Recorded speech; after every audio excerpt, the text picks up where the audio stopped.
नमस्कार साथियों।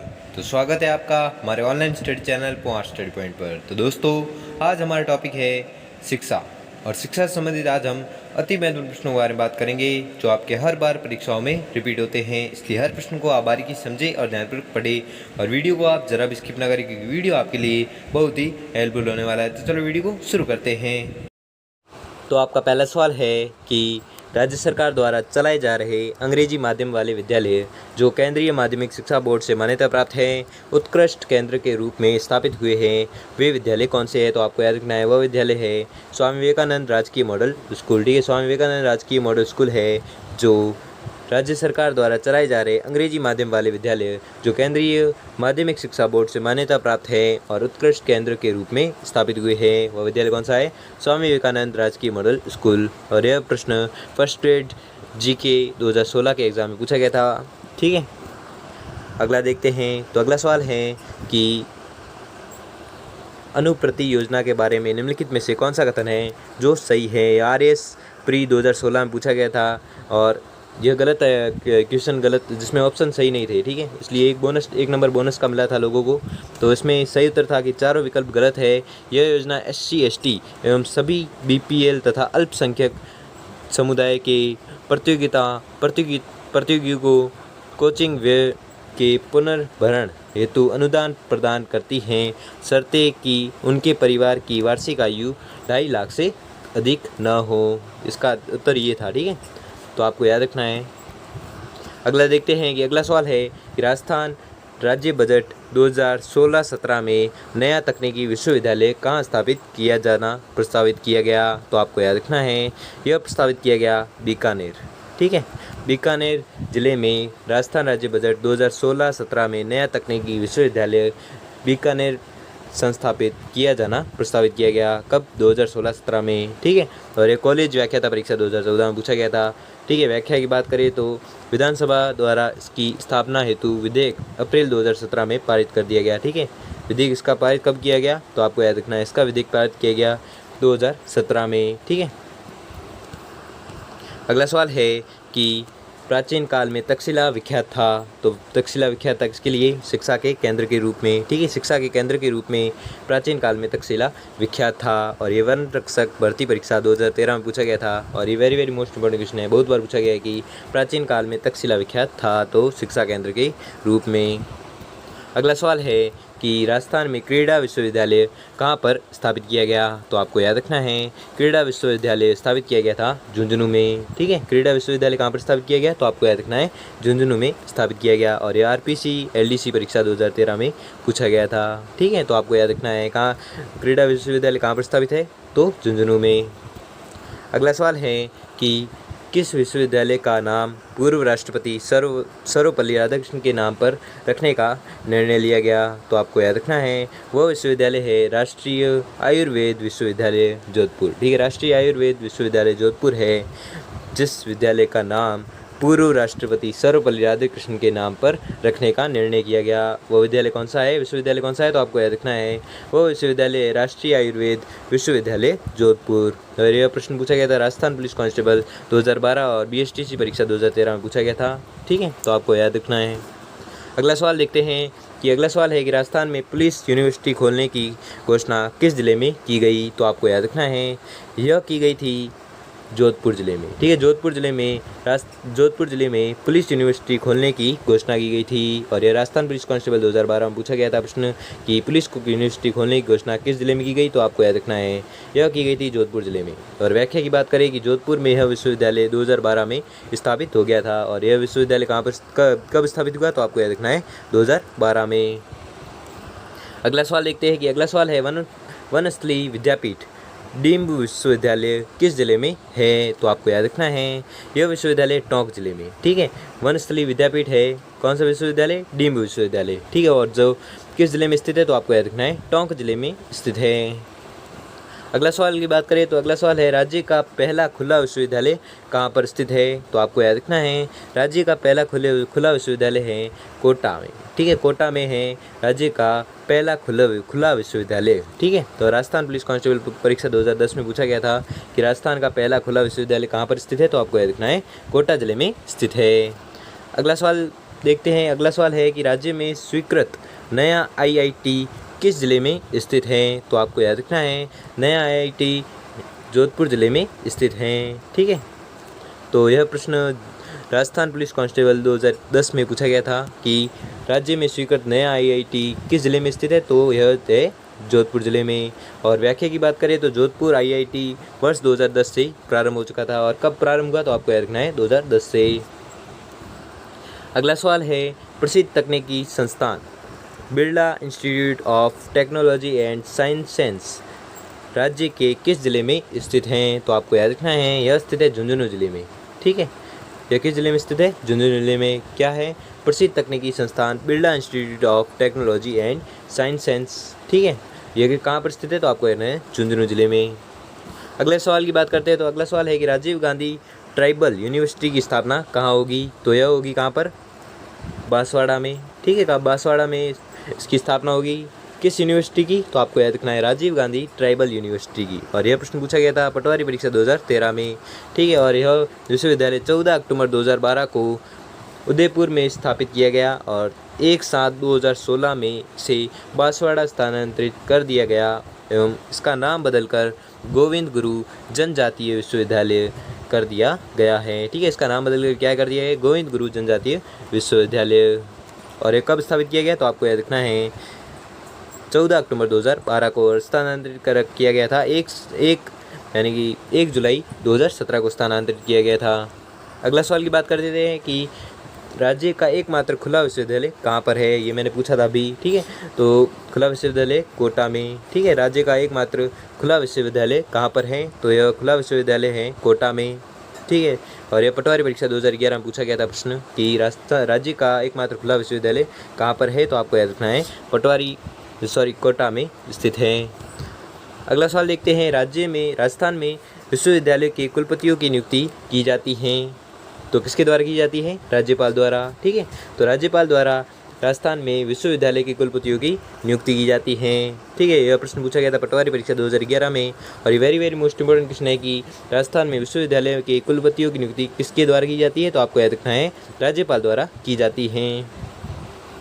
अगले सवाल की बात करते हैं कि अगला सवाल है राजस्थान में प्रथम केंद्रीय विश्वविद्यालय किस जिले में स्थापित है? तो आपको याद रखना है प्रथम केंद्रीय विश्वविद्यालय है अजमेर ज़िले में। ठीक है, प्रथम केंद्रीय विश्वविद्यालय किस जिले में है? तो आपको याद रखना है प्रथम केंद्रीय विश्वविद्यालय है जो अजमेर ज़िले में स्थापित है। और ये BSTC प्रवेश परीक्षा 2010 में और कॉलेज व्याख्याता परीक्षा 2014 में पूछा गया था। और व्याख्या की बात करें तो यह विश्वविद्यालय वर्ष 2009 में किशनगढ़ अजमेर के पास स्थापित किया गया। ठीक है, किशनगढ़ में स्थापित किया गया। और किशनगढ़ कहाँ पर है? अजमेर में। और कौन सा विश्वविद्यालय? केंद्रीय विश्वविद्यालय। ठीक है, अगला सवाल देखते हैं शिक्षा प्राप्ति अधिकार कब से लागू हुआ? शिक्षा प्राप्ति अधिकार कब से लागू हुआ? तो आपको याद रखना है यह लागू हुआ था 1 अप्रैल 2010 को। 1 अप्रैल 2010 से शिक्षा प्राप्ति अधिकार लागू हो गया था। और यह प्रश्न पूछा गया था सेकंड ग्रेड GK एग्जाम 2011 में। और ये वेरी मोस्ट इंपोर्टेंट क्वेश्चन आने वाले एग्जाम में पूछा जा सकता है कि शिक्षा प्राप्ति अधिकार कब से लागू हुआ? तो आपको याद रखना है कि अप्रैल 2010 में यह लागू हो गया था। अगला सवाल की बात करते हैं कि राष्ट्रीय लॉ यूनिवर्सिटी राजस्थान में कहाँ पर है? तो आपको याद रखना है यह है जोधपुर ज़िले में। ठीक है, राजस्थान लॉ यूनिवर्सिटी राजस्थान में कहाँ पर स्थापित है? तो आपको याद रखना है यह स्थापित है जोधपुर ज़िले में। और यह पूछा गया था प्रश्न BSTC प्रवेश परीक्षा 2011 में। अगले सवाल की बात करें तो 2011 की जनगणना के अनुसार राजस्थान की साक्षरता दर के संबंध में कौन सा युग्म है जो असंगत है? तो आपको याद रखना है असंगत है शहरी साक्षरता दर 86.7%। यह जो है साक्षरता दर यह असंगत है यानी सही नहीं है। ठीक है, तो आपका उत्तर हो जाएगा ये गलत ऑप्शन की गलत है। ठीक है, 1 2 3 ऐसे 4 होना चाहिए। ठीक है, तो चौथा आंसर आपका सही है शहरी साक्षरता दर 86.7% जो गलत है। राजस्थान की शहरी साक्षरता दर है कितनी? 2011 की जनगणना के अनुसार कितनी है? 79.7%। ठीक है, 79.7% है साक्षरता दर किसकी? शहरी साक्षरता दर। अगले सवाल की बात करें तो राज्य में सर्वाधिक महिला साक्षरता एवं सबसे कम पुरुष साक्षरता किस जिले में स्थित हैं? क्रमशः बताना है। तो यह है कोटा एवं प्रतापगढ़ में। ठीक है, कोटा में महिला साक्षरता सर्वाधिक है तथा पुरुष साक्षरता कम की बात करें तो प्रतापगढ़ में सबसे कम है, ठीक है।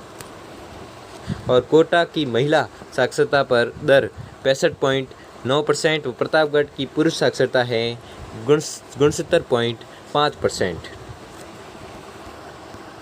अगला सवाल देखते हैं, राज्य के प्रारंभिक शिक्षा विभाग द्वारा उत्कृष्ट विद्यालय योजना किस वर्ष से प्रारंभ की गई? तो आपको याद रखना है, यह प्रारंभ की गई थी 2016-17 को, ठीक है। 2016-17 को राज्य के प्रारंभिक शिक्षा विभाग द्वारा उत्कृष्ट विद्यालय योजना की योजना प्रारंभ की गई थी कब? 2016-17 में।